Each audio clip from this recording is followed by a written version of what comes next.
Did you get all of them? I'm waiting for my time to shine. I'm waiting for my time. Imagine being a kid from high school all the way down to elementary school during the fall season. Everything is normal. You hang out with your friends, do homework, and enjoy the presence of your family daily. However, what makes fall so special is that the fact football season begins. You're excited about your team and you feel like this is going to be the year your team makes a special run for the Super Bowl. But instead, the exact opposite occurs. Your favorite team in the sport you enjoy the most stinks up and is a laughingstock of to society. This kid was me. My favorite team, the Oakland Raiders, were an embarrassment to the NFL every season prior to the 2016 season.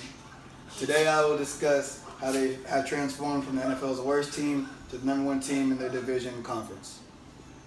This first event began to sway the Raiders organization to a positive direction was the passing of its former owner and general manager, Al Davis. Now don't get me wrong, Al Davis was an iconic figure in Raider history. Over a span of 48 years, he held titles such as head coach, owner, and general manager of the team. In his era, he is credited with 5 Super Bowl appearances, winning 3 of them in 1976, 1980, and 1983. However, in 2003, the Davis era began to become questionable. From years 2003 until 2009, he could never put together a 5-win season. He also made many questionable decisions during the NFL draft throughout these years. One example that many people remember is when he drafted Jamarcus Russell in 2007, #1 overall. This caused much controversy because many people believed Russell was not polished and was unproven. Also to the simple fact that other premier players such as Adrian Peterson, Calvin Johnson, Patrick Willis, Darrelle Revis, and Dwayne Bowe were still available. The majority proved to be right when Russell was cut after 3 years, throwing only 18 touchdowns and 23 interceptions in his career. In 2010, the Raiders ended this season a surprising 8-8, and the next year Davis shockingly passed away.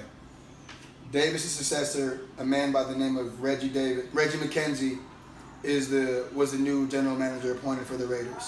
McKenzie struggled early in management of the Raiders, putting together subpar seasons from the years 2011 to 2014.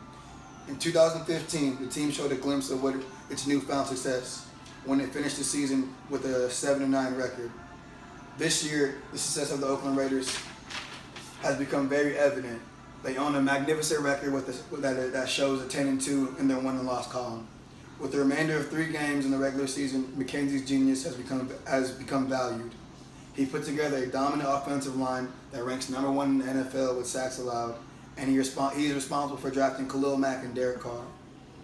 These 2 players were drafted in 2015.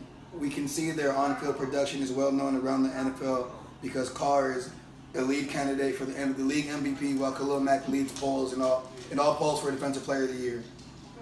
This can be the first time that the NFL has ever seen an MVP and a Defensive Rookie Player of the Year on the same team.